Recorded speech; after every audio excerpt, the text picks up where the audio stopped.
everybody, to another edition of the West Coast Trios Wrestling Podcast. I am Tony, your host for this evening. As usual, I have my tag team partner, Mondo. How are you, Mondo? Doing good. Just saw Mortal Kombat 2. Lots of fun. Go check it out. And with us today, unfortunately, not unfortunately, fortunately, because on good graces, Richard joining us today as part of the Trios Wrestling Podcast. As you guys know, Miguel is out and about in EDC having a good time. Mondo with his dance. There you go. Anyway, there we go. We're all dancing here. He's out there having a good time, EDC, and then hopefully we'll get him here next time when we do this podcast, or not next Sunday. But in the meantime, Richard, welcome aboard. Thank you. Thank you for having me on. Thank you for being with us. And for people, again, we're all wrestling fans out here. What and how did you get into wrestling? How did you get into wrestling, buddy? So, I had my moments with wrestling. First time I was a fan of wrestling was during literally the Hulk Hogan days. Literally, the Hulk Hogan, Randy Savage.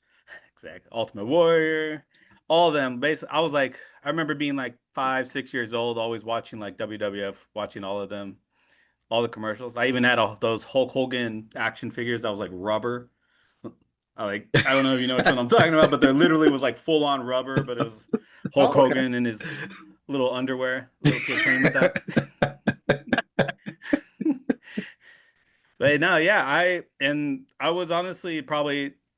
As a kid, I was always, Hulk Hogan was the good guy. That was kind of my main one to always follow. But probably around middle school, I kind of stopped. I would say I missed literally all of the Attitude Era. Not that I wasn't, in high school getting called a jabroni, but, You're like, what is that?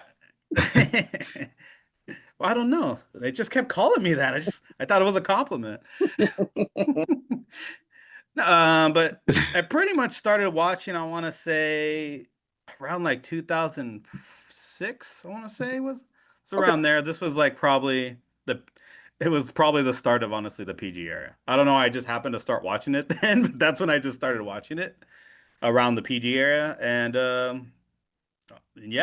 was when I me and my roommate at the time, just would watch Raw. And sometimes SmackDown if we were actually home on Friday. But we would always just watch Raw, watch all the pay-per-views illegally. I mean, what? We don't do that here.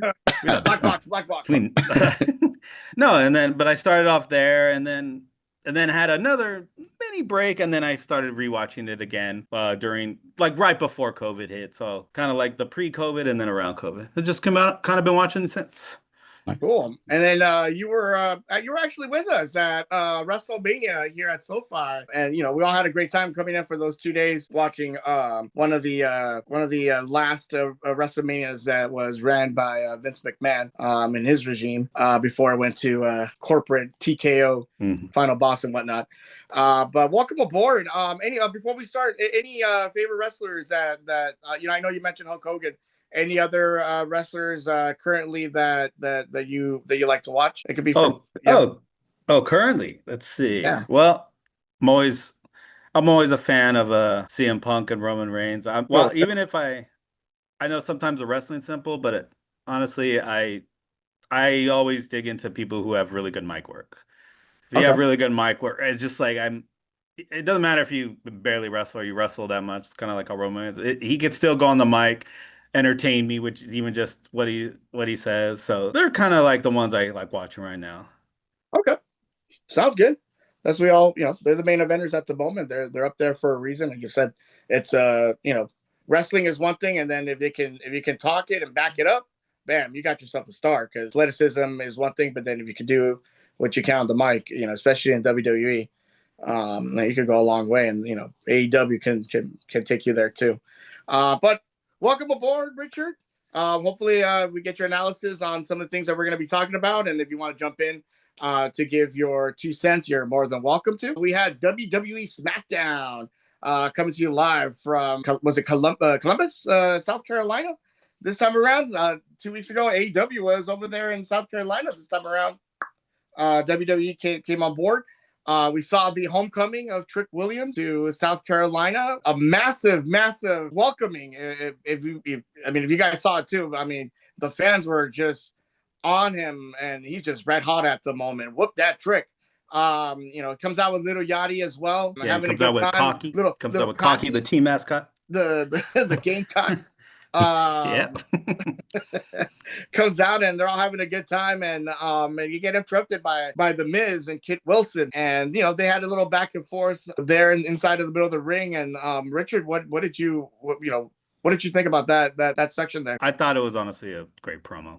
I think the Miz, they always use the Miz properly, where it's like they like using him as being the bad guy to basically bring someone up. They're doing it right with how that, because he went out there and just like him coming, kind of wanting to challenge Trick Williams for the U.S. Championship, and then with Kit Wilson being basically like the lackey, it was just such a funny segment. Like, especially when Kit Williams went into his poetry, and then they went into his little Yachty starting to basically throw raps, but he had to start over. That made me laugh so hard, and then they just started talking about the Miz's balls, his little balls, and now, how talking about balls. Yeah, they just started talking about balls. So it's not PG-13. I guess not. No, it's not PG. It's PG. PG-13 is okay. But then they had a really good match afterwards. They had a one-on-one matchup. The Miz, Trick Williams. A lot of back and forth there. Obviously at the end, Trick Williams prevailed. Got that trick shot on the Miz for the 1, 2, 3, and it was really good to see Trick Williams on a good trajectory right now with the title, and at the same time, it's his home. You got to win at home. It'll suck if you lose at home. Overall, I think that match was fun. Like you said, the beginning portion of it was amazing and entertaining at the same time. So looking forward to see what they do with the Miz and Trick Williams there, because I'm pretty sure that feud's not ending anytime soon. It's hard to tell, but there's definitely gonna be some sort of triple threat match, I think, in the future, because they want like Carmelo in there, they want Trick in there, they want Sami Zayn in there. So, and now with the Miz, it's kind of they're gonna try something, maybe a fatal 4-way, maybe something like that, because they're all kind of like are trying to be in the mix. And that's a good thing. You want to see them mix it up even more. Good win for Trick Williams. Mondo, I know that probably saw some of this last time around, or no? No, I had an issue, to be honest with you guys. I had an issue with like my Spectrum app. It was giving me everything but certain local channels. Really, really disappointed. I even had an issue with certain apps on my phone. I thought I can get on there, but technical difficulty on my end where I'm at. So, well, I'm glad you guys were able to watch it, because right now I'm just going to be Ninja Mime, just like Johnny Cage. The other match that we saw later on was Paige and Brie Bella versus Julia and Kiana James. This was a non-title match. So again, this is Paige and Brie Bella have been the veterans wrestling, and here comes Julia and Kiana James, who are very hungry. In a sense, kind of carried this match. Seemed more of the aggressors this time around, even though they ended up on the losing end. Overall, I think it just solidified both Julia and Kiana James as formidable women in the women's division on SmackDown that are hungry. Well, what do you think of that one, Q-Packy or Richard? Sorry, I called it's not that this match was pretty good, but you're right. There's kind of points as you watch it when you notice, like, at least on Paige and Brie Bella's side, that I don't know if it's ring rust or I don't know, something was a little off. Whereas Julia, maybe and they Kiana just can't wrestle no more. Kinda... What? Maybe they just can't wrestle no more. I mean, it felt like, they just felt a little stiff. They were going a little slower, whereas Kiana and Julia were actually speeding up. Whenever, obviously, they kind of, let's say even took hits, they were selling it. They were getting hit. They were like just looked like that, kind of like sometimes when you see, like, they definitely had a little more effort in. But overall, it was still like a good match. And it's kind of good. Like, I'm glad they at least showed, because they did kind of hint later on that they're showing that they're having a little friction, where they have a little argument, like in one of the segments. So they may be splitting up, maybe, and so maybe those will be a good time to actually bring them, see what they can do solo. I'm gonna chime in here, but it sounds like the veterans are having a little bit of ring rust. I know I'm kind of making jokes right there, but it looks like they have ring rust, and it looks like the younger talent there is enhancing the veterans, and it should be the other way around. So yeah, good take on that one there, Richard. And it's one of those like you could tell like they know what to do. It just looked a little slower. They just need to. It looks like they just needed like a couple more reps, I think. Or Well, hopefully they do. And you know, it's been a while. I know Paige has had the neck injuries before, and I know she's being careful with what she had. So I mean, hopefully they can get back into the swing of things. And then, you know, on a side note, they talked about having more house shows now. They started, you know, promoting more house shows. WWE has for the summer, and hopefully, like you mentioned, hopefully get those reps in. There's always Performance Center too. Performance Center is there, so you know, if we're saying, hey, there is some a little bit of ring rust, it's hopefully down the road, we'll see a better match quality coming from both Paige and Brie Bella. If you're, you know, trying to defend those titles, because that's technically that's who you are. You are the champs. You want to be the ones that are representing the company with good matches. And you know, you mentioned it earlier, Richard, with the mic skills. If they can talk on the mic, cool. But then you got to back it up as well. It goes both ways. You know, that's the total package that everybody wants to have. And hopefully they will. Not to be bashing on them, but I feel like yeah, they get their act together a little bit more when it comes to the wrestling aspect. Hopefully we can put on some bangers later down the road. So all right, cool. One of the biggest matches I think that occurred on SmackDown was Carmelo Hayes versus Ricky Saints.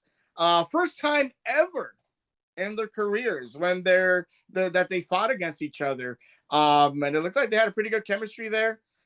Richard, I know you were speaking highly of this match. What was your take on this match here between Carmelo Hayes and Ricky Saints? I want to first start it off with, this was a fun, great match. Like both of them pulled out like some fun thing. Now, this was a sloppy match. This I've there's it.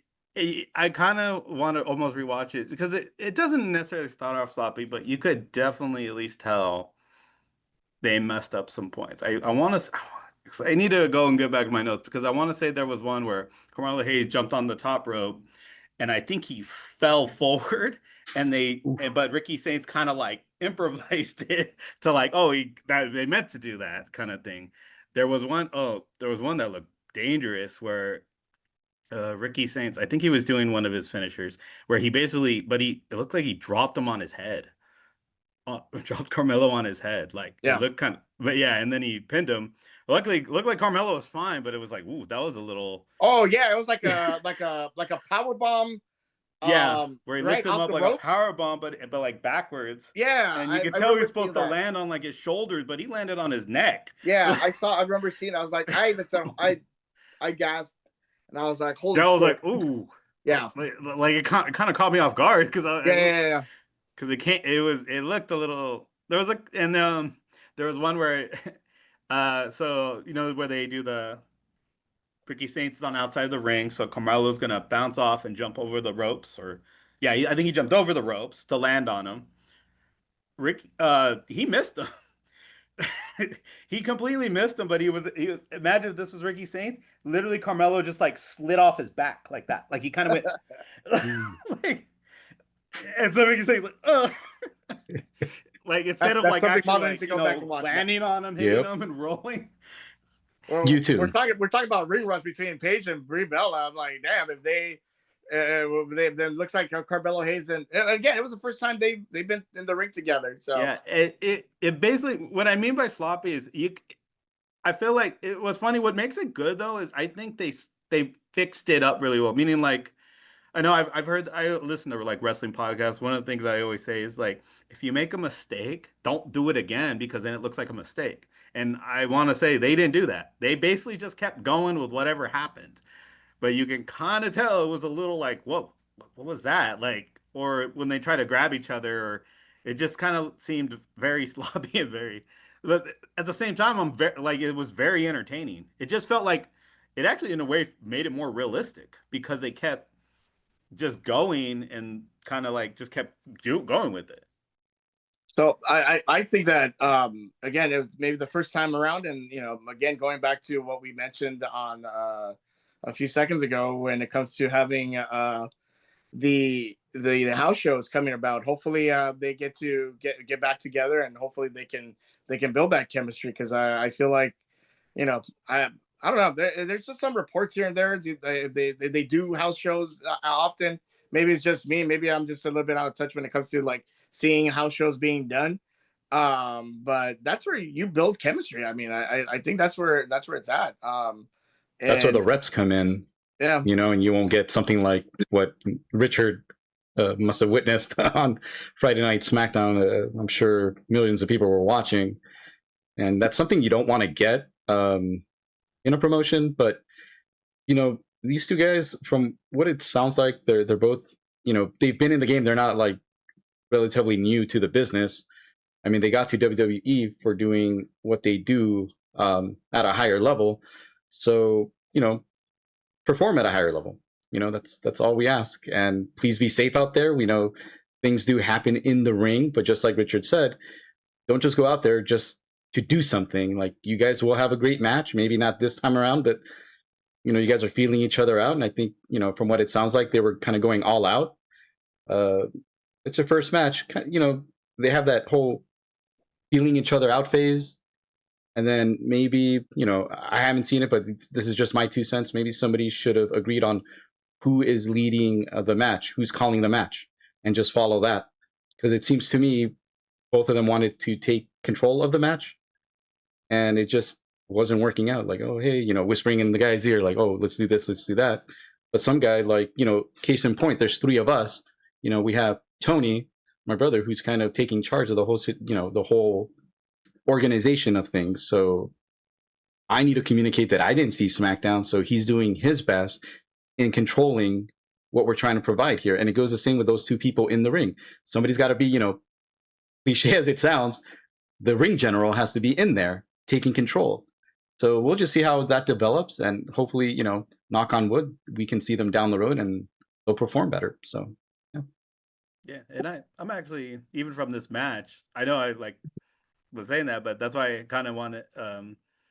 Hopefully, you do get a chance to see it, Mondo. At least that match, just because it was actually a good match and a lot of fun. If they actually hit what they needed to, it was going back and forth. The crowd was in it, So it wasn't like just like botch after botch. But it did feel like you said, just like mistiming certain things. Time, and you already can tell, like, okay, they're eventually going to have like a great match. Yeah, sounds good. Botchamania. They'll probably see it on Botchamania. That's going to happen. That's a YouTube channel out there, but shout out to Botchamania. It just literally shows all the mistakes that happen in all of the world of professional wrestling, all over the world. That's a fun channel to see from time to time. So, shout out to Botchamania. At the end of the show, we saw Gunther, and out of nowhere, Royce Keys coming out for a number 1 contenders match. Earlier in the show, Cody Rhodes had the contract ready to go, and out of nowhere, Royce Keys comes out, and he was like, if he doesn't want to sign it, Gunther doesn't want to sign it, shit, I'll sign it. And then we ended up getting this number 1 contenders match between Gunther and Royce Keys.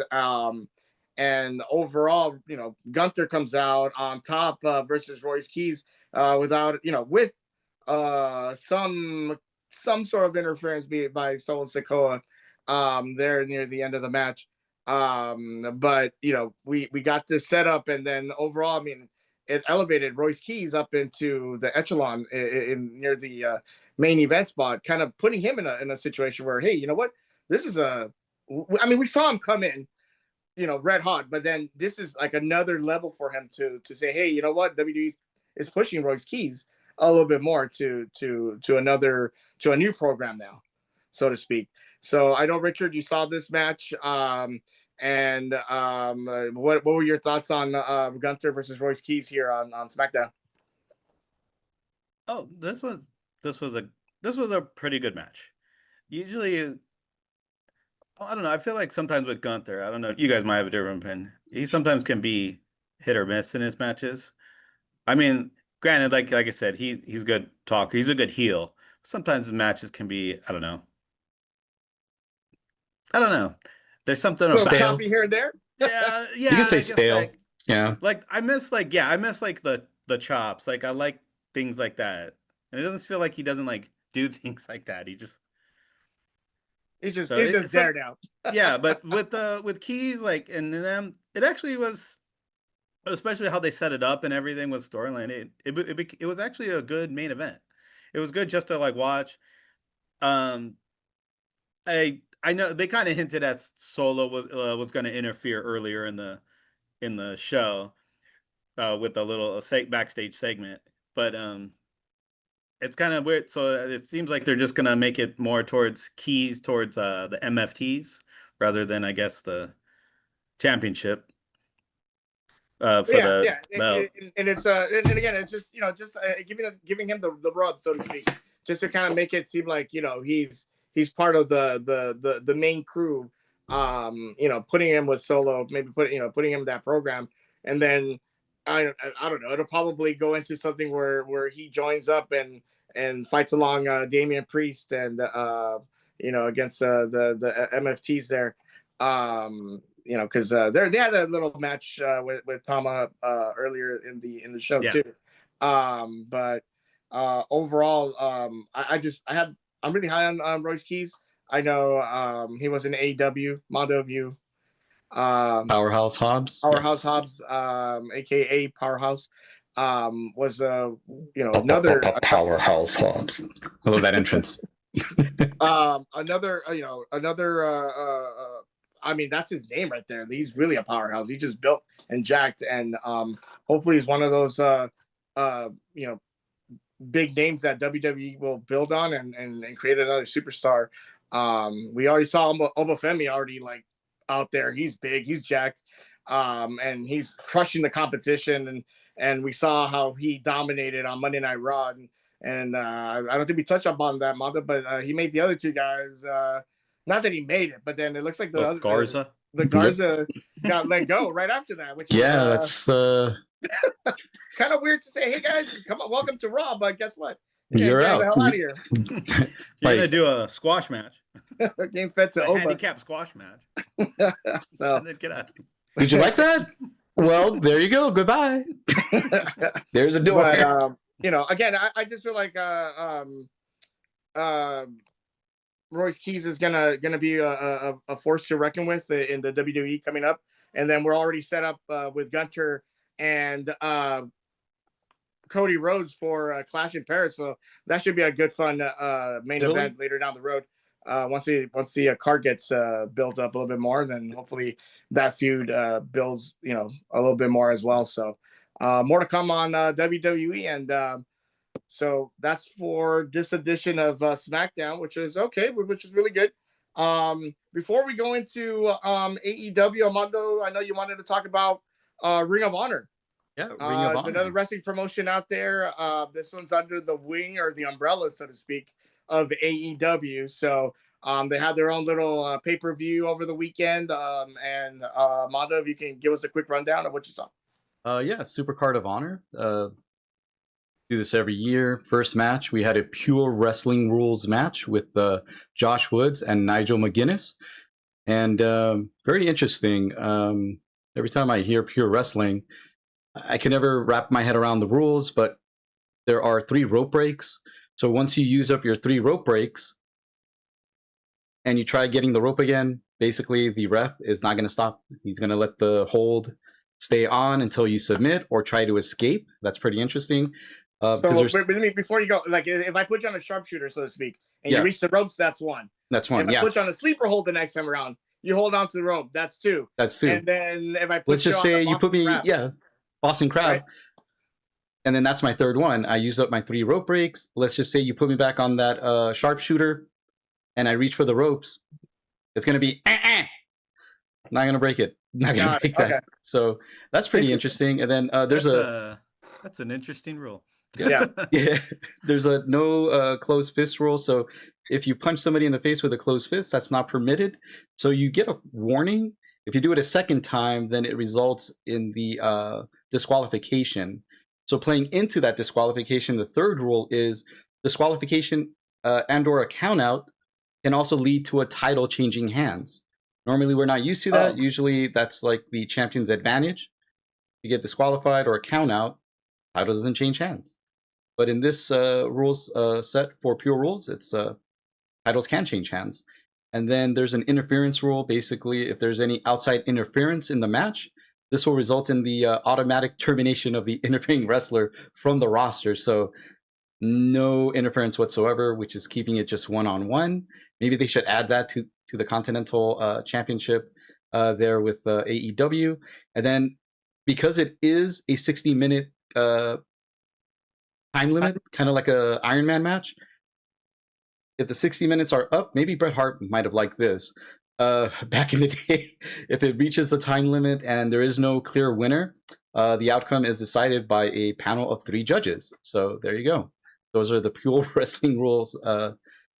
Rules. Wow. Oh, So- okay. Interesting. Very Yeah. interesting. I wonder So ended how up winning they this match. write all those rules in. Yeah, Because those are like very.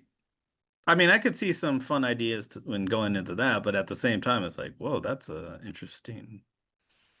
Yeah, even so there's a lot I of get strategy confused. there, I right? get confused. I'll probably forget. But yeah, like the first match, it was Nigel McGuinness versus Josh Woods. Very technical based, very mat ground wrestling.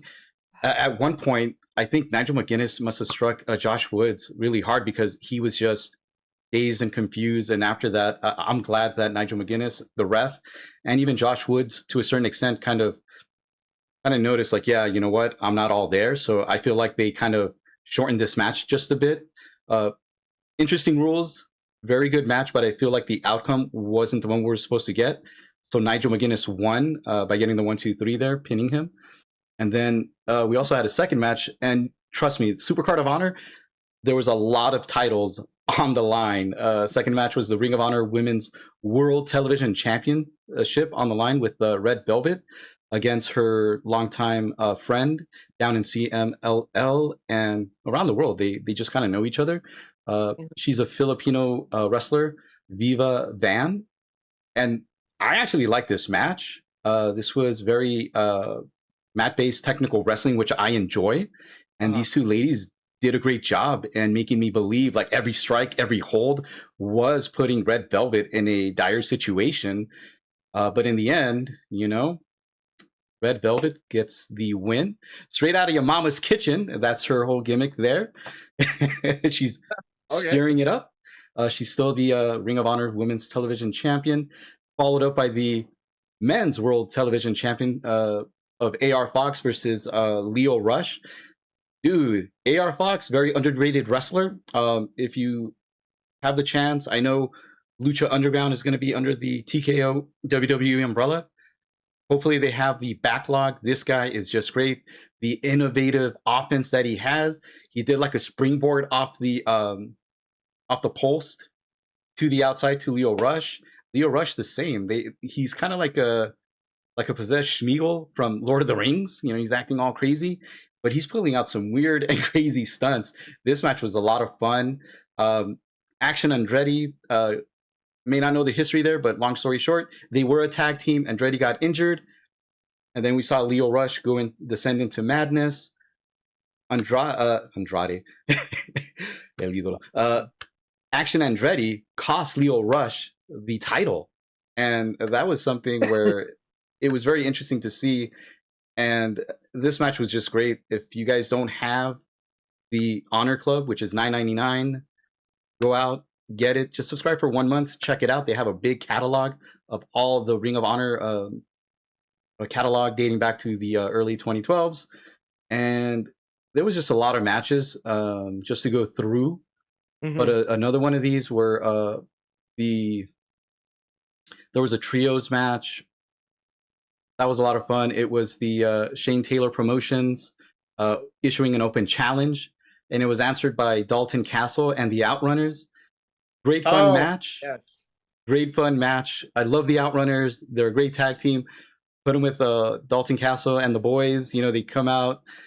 You know, they're very flamboyant to say the least.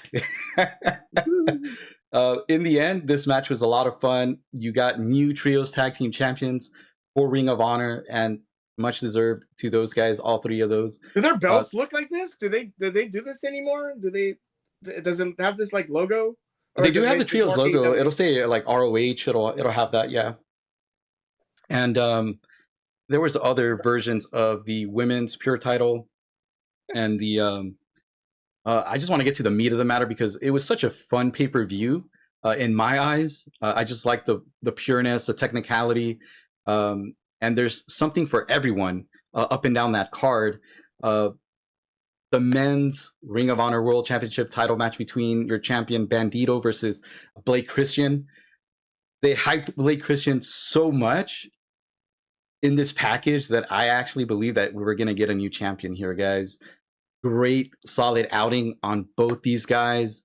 Love the match. Great spots. It could have gone either way. I swear, this was just great wrestling.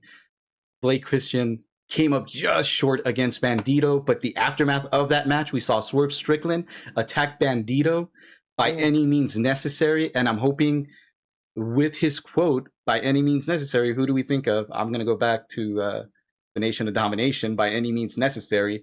Maybe we see a future stable with Swerve Strickland, but that's just, you know, neither here or there. I don't want to take anything away from Bandito and Blake Christian. We'll touch on Swerve and AEW later. And then the women's Ring of Honor World Championship was amazing. It was the survival of the fittest. It was an eliminator match between the champion and 5 other women. Let me go to my notes here because, man, that was just a lot of fun. We had Maya World, Yuka Sakazaki, Trisha Dora, Billy Starks, Zeta Steel, and Athena. Jesus, man, there were so many great spots in this. Trisha Dora chokeslams Athena to a stacked chairs to the outside. She was taking a lot of bumps in this one, and she kind of manipulates Billy Stark. There's a long history with your forever champion, Athena. Again, you don't have the app, go out, get it. Athena is putting up great matches. She's laying them on the floor. She is setting so many things that the expectations for the next world champion in Ring of Honor is going to be very, very high because she is just doing amazing work there. And I can't wait when she actually becomes a full-time AEW roster member. Hopefully that'll be coming down the line. But she is just doing and continuing doing amazing work at Ring of Honor. And nothing against these other 5 women, but Jesus, they put on a hell of a show. A few mistakes here and there, but hey, it happens. And I really enjoyed this match. This was like the top match, followed by Bandito versus Blake Christian. Third best, AR Fox and Leo Rush. But honestly, this up and down is just very stacked, very great, very fun. It's on the Ring of Honor Honor Club, $9.99, guys. Go out and watch it. And I think WWE needs to go back to the $9.99 mantra with the WWE Network again. Oh man, I miss that so much. I miss that too, and I love ROH doing this too because it's similar. So kudos to them. Kudos to them on Friday. It happened Friday night. I had to watch it on Saturday. I had app issues and technical crap with Spectrum and other things, but I really did enjoy this pay-per-view, guys. And you know, it's always good to go back and watch something. This was one of them, and yeah. A lot of things were set up within this pay-per-view for AEW's Collision, because I know with Collision, some people who may not have seen Ring of Honor, and if they did see AEW, they might have been like, oh, wait, there's Red Velvet there, there's Shane Taylor Promotions there. So there was a bunch of Ring of Honor guys in Collision. Speaking of Collision, and we'll segue there, but then overall, thank you, Malta, for bringing up ROH, the Ring of Honor pay-per-view that they had this past Friday, and just my own personal take from you know, actually watching. Let me see my quick notes. Sorry, man, because I was writing it down here. Blake Christian. Actually, that was one of my first GCW experiences there, or at least the first night I was there. I think he participated in that card, and I was like, man, this guy. I'm not gonna, I'm gonna sound like LeBron James over here, but I knew this guy was gonna be good. No, he came out. He LeBron looked like James good? LeBron James. LeBron James. No, he came out and I saw him and he reminded me like a young Shawn Michaels, very heelish, and he's still doing that today in Ring of Honor. And then obviously when he came out on AEW, which we get into right now with Collision, where we started off with first it was Orange Cassidy and Kyle O'Reilly with Mark Briscoe versus the promotion you just mentioned, Shane Taylor Promotions. Yep. A very good match. Fast paced. And everybody put a little bit of Kyle O'Reilly. I don't know, like I miss him with Roderick Strong. Yeah, it was Roderick Strong. And was it Red Dragon? Was it Red Dragon? Red Dragon, yeah. With I'm sorry, Red Dragon is actually with Bobby Fish. Bobby Fish, yeah. So and then the people who watched them in WWE is part of NXT's Undisputed Era. But Kyle O'Reilly, still kicking strong there. Orange Cassidy, I think one of my was it like I this? know that's one of your favorite wrestlers, Mondo. He's starting to become one of my favorite wrestlers too. Or do I have it backwards? My little insignia, Undisputed Era. Yeah, it is. You just gotta. There backwards? You go, and then a little bit to. I can't tell. Yeah. That's okay. Close enough. Close enough. But overall, this match was really good. Very fast paced. And it set up Mark Briscoe for Dynamite later on. But again, you mentioned Shane Taylor Promotions, Mondo. What did you see? Did you see any fatigue going from Friday into Collision? No, I didn't see any fatigue at all. If anything, they were more motivated in this match, just coming off that loss from last night. Let me see here. My notes are all over the place. I don't think I did them correctly, but the infantry with Captain Shane there and Carlo. God, his name escapes me, but that tag team is just amazing, man. I love their work. They can do it either way. They can change up their styles. Like, you really got to see this tag team in Shane Taylor Promotions. They can be a funny act. They can be serious. They can be whatever they want. They're so versatile. They can be anything. And it plays into this type of match, which was kind of serious but fun, comedic, and you saw everything there within that trios match, and that's a testament to that tag team. And then also with the Shane Taylor getting involved in there on the outside. Lee Moriarty. Yeah, I can't say that fast or else I get tongue tied. But man, what a heck of a wrestler here. Yeah, he's the ROH Pure Wrestling champion, and this guy is another one where don't sleep on him. He's doing great things in Ring of Honor. He occasionally comes out on AEW, but when he does, they're always out there, giving it their all. Although tonight didn't go their way, but still, I didn't see them tired or anything. I just felt like they were more intense this time around. What do you think, Richard? No, I pretty much agree. I thought the intensity on this match started from start to finish. Everyone who got like their spot to shine just basically took advantage of that, whether it was either the conglomeration or the Shane Taylor Promotions. It's one of those things like, yeah, this was a great match to start off AEW to get like the energy, because all the different even just all the different offenses that they were all doing. Cassie still did his normal, put his hand in his pocket, did his whole thing. Was basically beating everyone up till he finally got stopped. But overall, no, this I don't have any even notes like in terms of like how this could be better, this match, because I was having such a good time with it.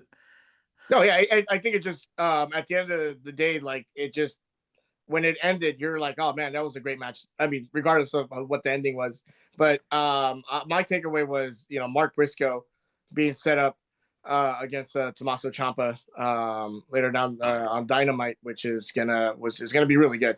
3 hour And then special. So yeah, 3 hours, right? Jeez yep, Louise. got Dynamite Um, and Collision. Willow Nightingale, as we move on, defended her TBS title versus the aforementioned Red Red Velvet. Velvet in that match, and both ladies put on a really good outing here. I'm becoming a big Willow Nightingale fan. I think she's grown on me this little bit because she really cares about that title. She wants to be the best wrestler, and really has a lot of honor when it comes to carrying that title around her waist, and just wants to make sure that she defends it the best as the best as she can. But Armando, you mentioned Red Velvet on this one earlier. What were your takeaway from this match?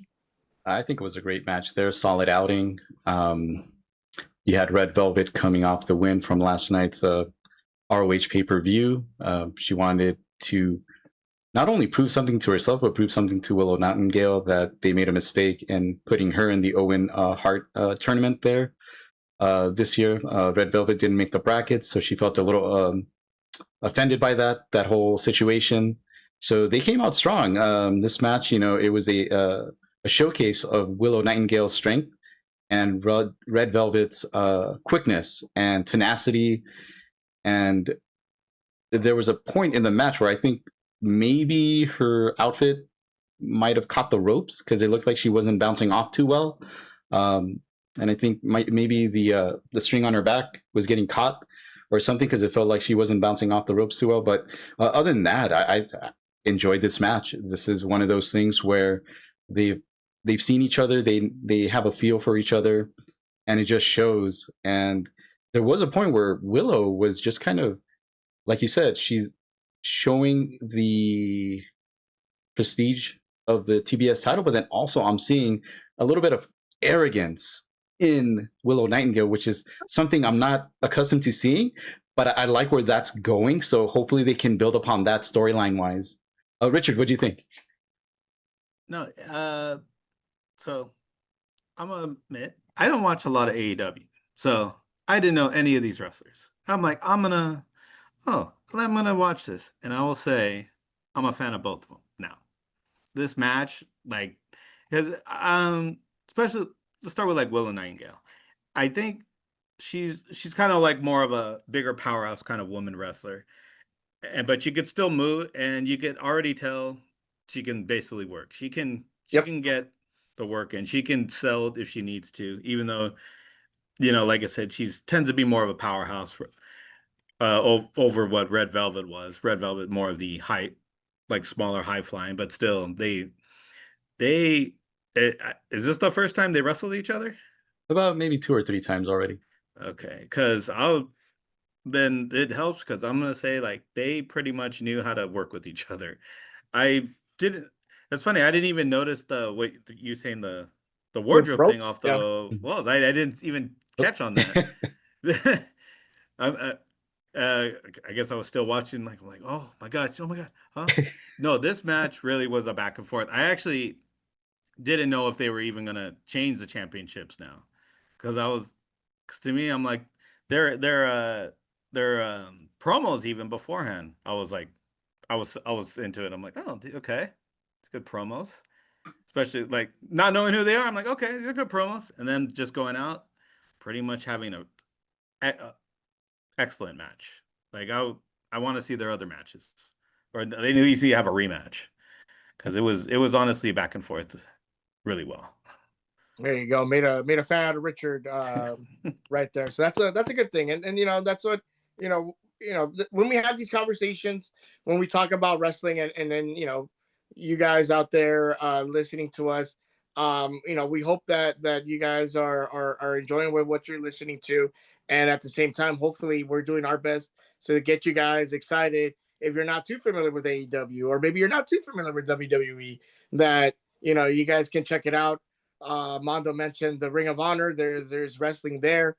Miguel last week mentioned AAA, the Lucha Libre in Mexico, because there's wrestling all over the world, and these are we just love watching it, and at the same time, we want to bring that excitement to you guys out there. So if it can make a fan out of Richard, hopefully it makes a fan out of you guys when you guys watch it for the first time, or like Richard said, he hasn't watched wrestling in a long time, and hopefully it's probably something that maybe you guys watched before, and hey, maybe want to give wrestling a chance one more time. And what better chance than now with what's happening here with AEW, WWE, and all the other promotions that are going around the world at the moment. So that's just fun to hear. It makes me happy. It makes me just excited that this is bringing in more eyes to the product. So thank you, Richard, for saying that. As we move on, so there's a tag team match between Samoa Joe and Anthony Bowens, the Ops, versus the Lethal Twist. That's Jay Lethal and Lee Johnson.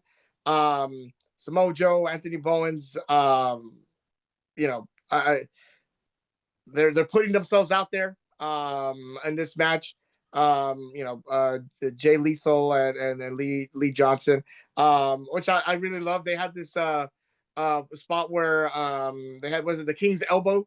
Because we know that Jay Lethal is a big Macho Man enthusiast, and so again, it's been a while since I seen Jay wrestle. When I heard it, I was like, oh man, that's really cool, and I'm pretty sure obviously he's been doing that for a while. But this is why we talk about AEW giving them wrestlers that platform so they can showcase themselves. And again, Mondo, coming from ROH, how did you feel about this match? Did you enjoy watching the chemistry between all four men here? The match itself was very entertaining. Psychologically speaking, the whole Jay Lethal being a mentor to Lee Johnson and Blake Christian, and now you see the opposite end with Samoa Joe being a mentor to Anthony Bowens currently. He has Hook in the Ops. I don't think he needs to mentor Shibata. Shibata is like a legend in his own right. So just having each of them having their own set of people under their wing and kind of guiding them, he kind of at this point guided Blake Christian to reach the Ring of Honor World Championship match there, even though he came up short. Still, it shows that, if you're under Jay Lethal's tutelage, you're going places. Now, in the opposite, if you're in the Ops, you're in the Ops. Violence, and more violence. There was a point where Jay Lethal was trying to get into Anthony Bowens' his case when they were in the outside. Anthony Bowens just beat the crap out of him. And you see in the background, which I really loved, was Samoa Joe just, enjoying every second of it, because Anthony Bowens is just striking Jay Lethal right there and ramming his back to the hard part of the ring. And Samoa Joe's loving it. He was about to interfere, but he's like, nah, my boy's got it. I'm gonna back up. I enjoy what I see. That's what I'm creating. I'm creating the next version of violence here, a little mini Joe here through Anthony Bowens, who was taking them out. And this match had a lot of good spots there. As you mentioned, we did see the King's Elbow. We saw the double axe handle drop, which is always an old school favorite of mine. Everybody got their chance. Even Blake Christian did like this insane flip from the from outside the ring and to the bottom, which I it's a blink and you miss moment. I'm like, whoa, he did like a little backflip. That was crazy. But overall, this match was a lot of fun. Again, AEW knows how to put tag teams together. Not only are they stacked in AEW, but it's very stacked. And I don't know how they do it, but they just come up with another tag team banger. And this was a lot of fun. Yeah, it was. Richard, what are your thoughts on that tag team? No, I was having a good time with this tag team because there were a lot of things. A couple of things I feel like I know Samoa Joe's a veteran. Either he's a really good actor or there was a point where he looked exhausted. Like he was on the ring ropes, and this could be a part of the whole thing, but he was sweating. It was just like, And you know, like, I noticed that too. Yeah. then this was on like the side where he was like waiting, and he just looked. Obviously, he's gonna sell, you know, the any hits, but he honestly just looked quite tired because they were moving quite a bit. They were getting a lot of things in, and I enjoyed how at least like it ended with the double DQ where you didn't even watching it, I didn't even know who was live, like who was the man, because they did that thing where they did tagged it real quick and they kind of cut away a little bit, and then when they got them both in all like a submission move where Joe got it with the what's his like choke called? Coquina clutch. Yeah, the coquina clutch. Got him in the coquina clutch, but they weren't even the live ones. We just got him in. So he passes out, and then Bowens basically gets the tap out. So That's kinda, and it's crazy because and that's why Mondo mentioned the aggressiveness of Anthony Bowens, and he pulled out that promo afterwards where he is explaining himself like this is the new version of him, how he wants to be yeah. more aggressive and at the end of the day, hey, watch out, we're the ops. So it's a difference from when I showed the belt earlier, with the Acclaimed back in the Yeah. day, and it's a big 180 from what he did before. Now he's more of an aggressor than ever before. But it's good to see that the ops is on top. So Yeah. Said he deserves his standing ovation so to the crowd. And you're right, Richard. Even when Samoa Joe was cutting that promo after Bowens, he did seem a little winded.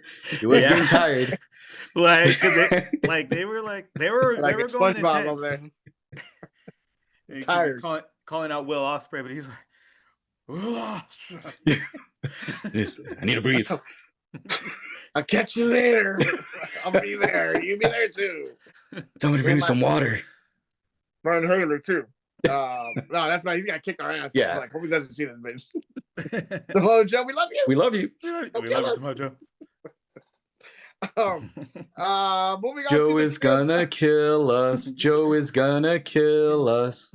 You will too. Jesus. The trios match. We had David Finlay and Clark Connors, the Dogs, and Mark Davis versus the Rascals, who I personally haven't seen since being let go back in the day in WWE.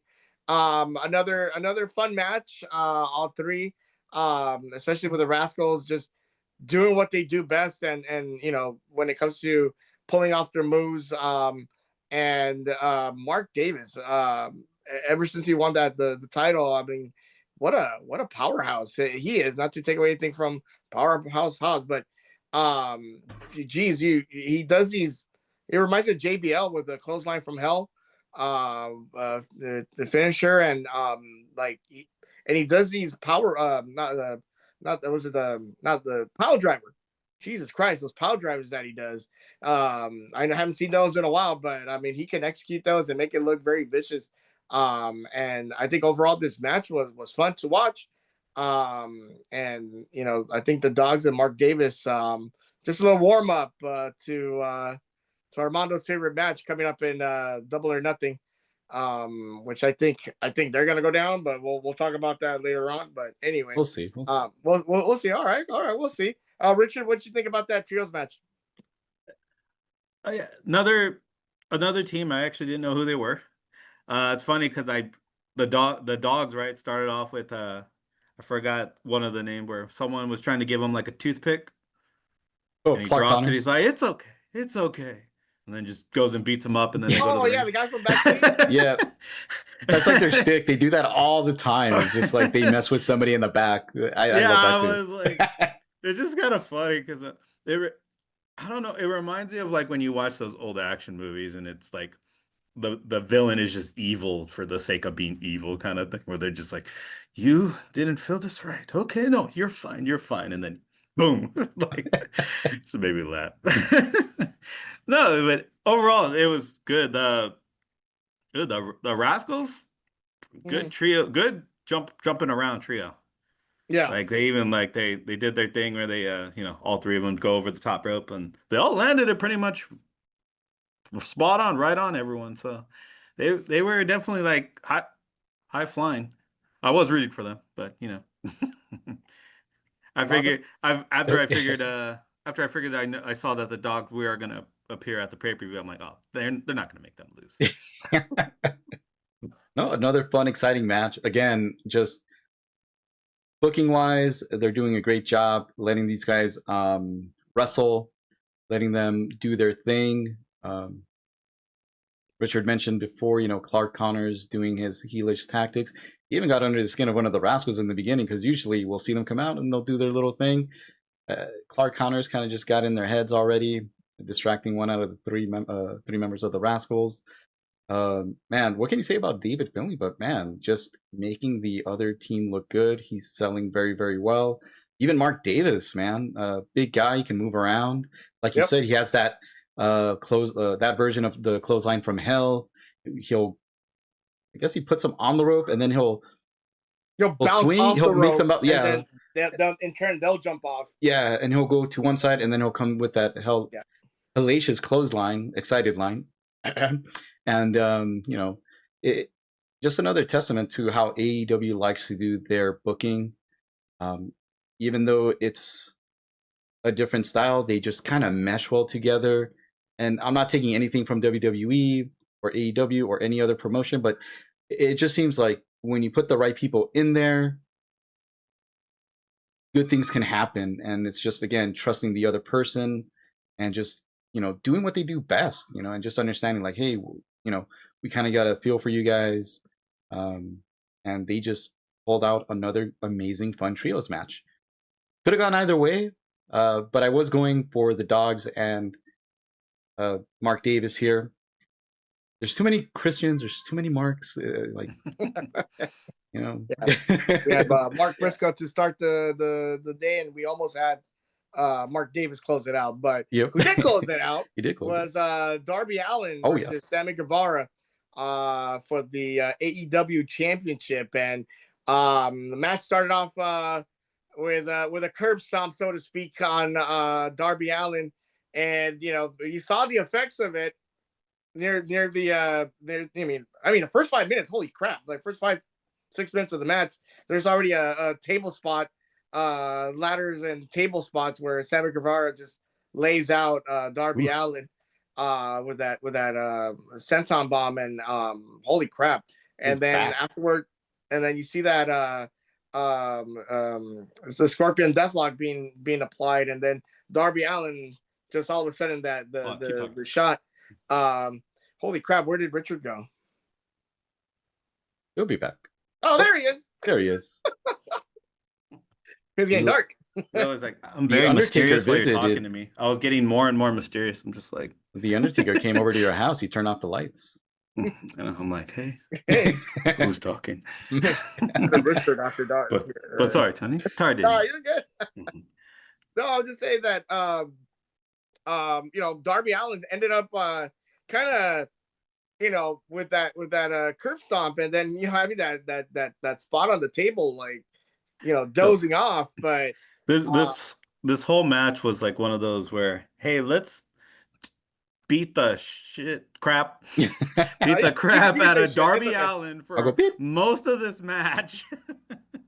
Like, he was just getting wrecked. Like, that table spot was like, I want to say like the first minute, because he came out like setting it up.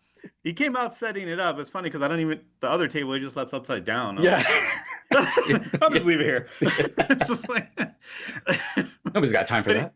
Yeah, but he set it up, and it was literally just like, hey, I'm gonna just beat the crap out of Darby Allin, and just took much pain, and then just so much of like all the moves, just through the table. Oof. And we touched upon it last week, Manda. We talked about how Darby Allin is he's really reminding me a lot of Bret the Hitman Hart, in the sense that he's a fighting champion. And I think he ended up saying oh my god, Mother, for next week's AEW Dynamite, he already has with Speedball. Thank you.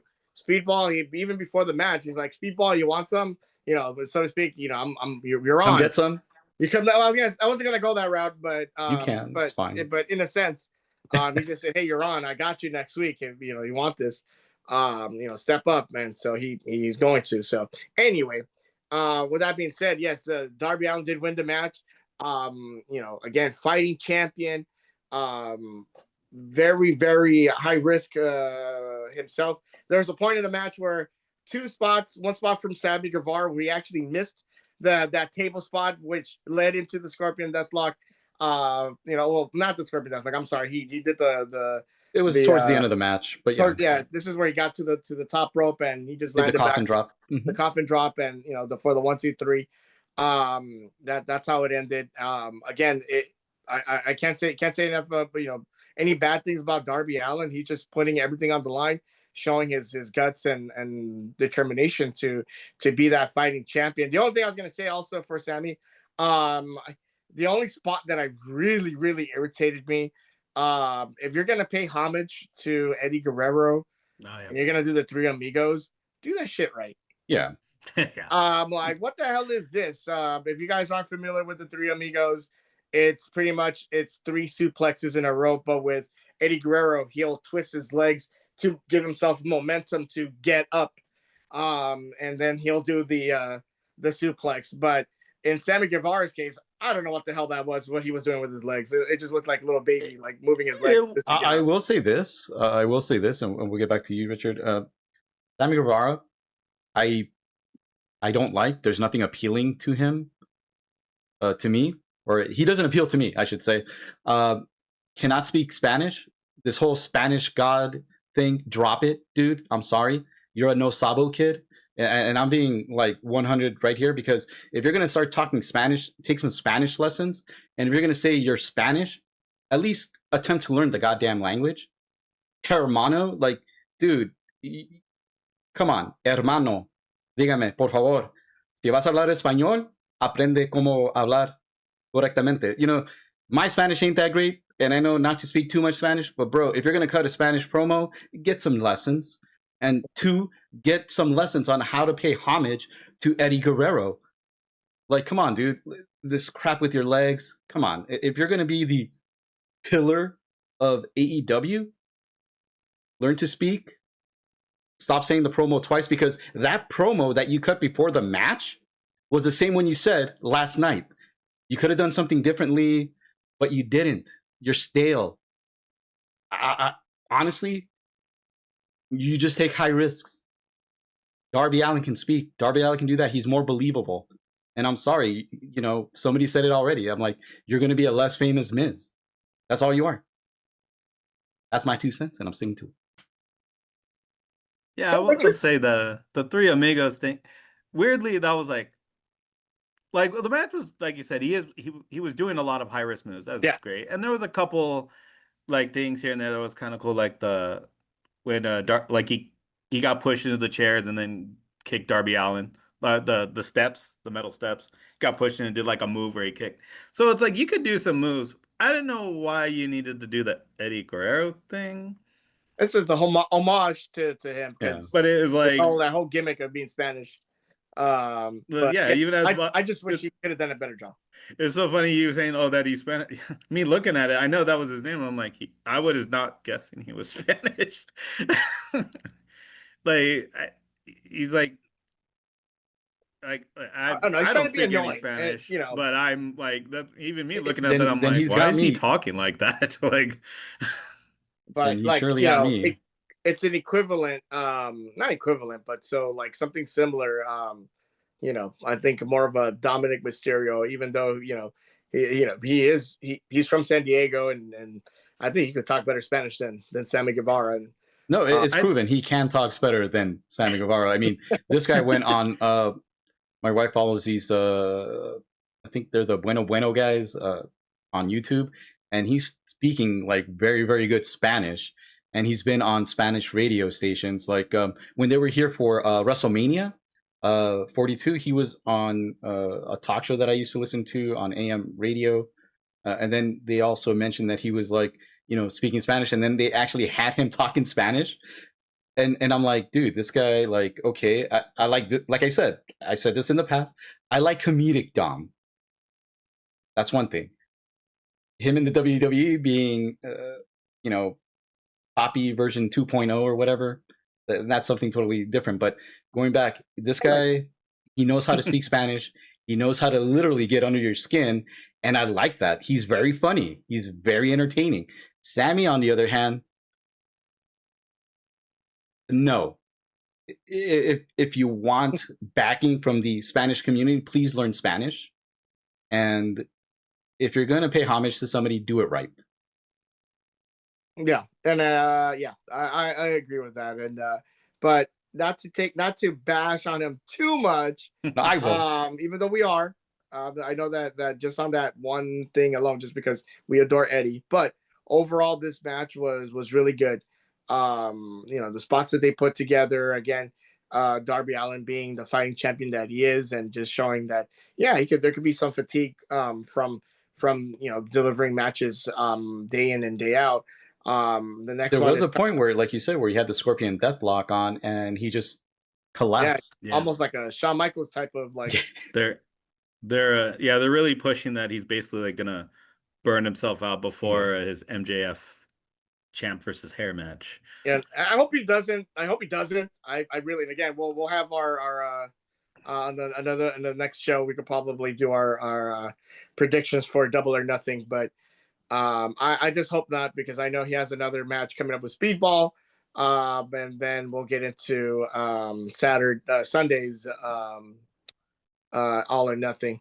But Mondo, is there something you want to say? I see your. We welcome you with open arms, MJF, to the bald community. Remember, bald is beautiful. I myself am bald. There's no shame in being bald. I don't need hair. You do not need hair. I'm pretty sure you have a good, sexy, round head. Someone on top. So, can't wait. So I'm kind of hoping you lose Sunday. Sure, against MJF. Okay, you want him to be part of the bald club. Yes, I do. Okay. We'll get your analysis on that. You can join us too, Tony. I see the hairline kind of going away. No, it's fine. It's fine? It's Okay. just the camera angle too. So I've always had this hairline over here, but it's okay. I don't mind it. Richard, would you ever go bald? No. Okay. Maybe when I was younger. Probably we had lice or something. They probably shoot their head off. Yeah. But no. We're good. We're good. Bald is beautiful regardless. We love it. But overall, great weekend of wrestling. We're gonna get into a heavier dose of wrestling this upcoming week with Monday Night Raw, and then we got Dynamite 3 hours, and then going into Friday Night SmackDown, and then we got Saturday night's main event happening. And then I believe they're taking a break, right, for Collision on Saturday, and because they're having the pay-per-view on Sunday, Double or Nothing. Right. So that's why they're not putting them like a back-to-back schedule. So they want them to do the show on Wednesday, so that way the wrestlers can get some rest leading up to the pay-per-view. And promote it. So it should be a good week of wrestling overall. Again, any last words for the audience of going into this week, Mondo? What are you expecting? I'm expecting another good 3-hour show from AEW. Also expecting something good from Raw and SmackDown. So always high expectations you want from other companies to kind of competition breeds excellence. And hopefully we can see that moving forward. And I just want to say, just go bald, everybody. Man, woman, or child, just go bald. It can fix so many problems. Trust me. We'll all look the same. No more shampoo needed. Exactly. No more hair products. Come on. It's easy. It's easy to maintain. Just need to buy a hat. Wear it once. Richard, is there anything that you're looking forward to this week in the world of professional wrestling? Yeah, I'm actually the Saturday night main event. Sometimes I'm like, oh, those are cool. Depends on what's going on. I'm more looking forward to actually Clash in Italy. I think that'll. I don't know why I feel like Gunther's gonna win. So that's why I'm kind of like, I kind of want to see that, because I want to see if they actually do turn Cody heel or something like that, at least for SummerSlam. Be nice to see. I'm also trying to figure. I don't. They for Danhausen, they keep just writing crazier and crazier stuff. So and wrestling, I love when wrestling gets really wacky. So I'm all for. I want to see what they're coming up. So now he has like some giant experiment he's working on. I saw a theory that someone said it's the Gingerbread Man, and that's going to be his new tag team partner. And I'm Resurrect him. so, yeah. So future Danhausen stuff for sure. Clash in Italy. Kind of see, even liking the Roman Reigns, Jacob Fatu. I'm really curious if they do drop the belt to Fatu, but we'll see. We'll see. Yeah, I'm looking forward to. There's one wrestler that I do want to see come back, and the name is CM Punk. I kind of want him to come back He was again. drunk at Netflix or drunk at The MMA Ronda Rousey Netflix. fight? But he called it. I saw that they did an interview and they interviewed him and what he thought the match was going to be, and he literally said at the end it's going to be an armbar. And that's what it was. Like 10 seconds. That was like a 10-second match. 17 seconds. Oh, I was close. Very close. Yeah, I said 15. Closer. But I mean, people complain about 3 matches on ESPN, but then you get a Ronda Rousey match for like 15 minutes, for 15 seconds, 17 seconds. Excuse me. And here we are. Oh yeah, it was a 17-second match, but it was the greatest fight ever. Whatever. Easy payday for the young ladies, and congratulations to both of them. And congratulations to Ronda Rousey for pulling off that armbar. Really And I guess she's quickly. not returning to AEW because she said she wants to have more babies. Oh, okay. That's all good. It is what it is. Unless, I don't know. Unless she, after her babies. Because she only showed up for the one event, right? Yeah, just made a cameo, and then It's like, that oh, was she's it. going to join them? And then, nope. Just play my song, and then I'll be out there for a minute. No. Let me but just point at the anyway, WrestleMania sign. just point at it. Where is it? Wrong company. All good. But that'll be this week. That'll be all for this week for the Wrestling Trios, West Coast Trios Wrestling Podcast. Again, Richard, thank you so much for joining us this week. Yeah. We hope to see you soon on another podcast. If not, we could probably end up going quadruple maybe, but we'll see. But in the meantime, keep watching Wrestling Bud. And again, thank you for being here for Richard and Mondo. This is Tony signing off for another edition of the West Coast Trios Wrestling Podcast. Take care, guys. Bye.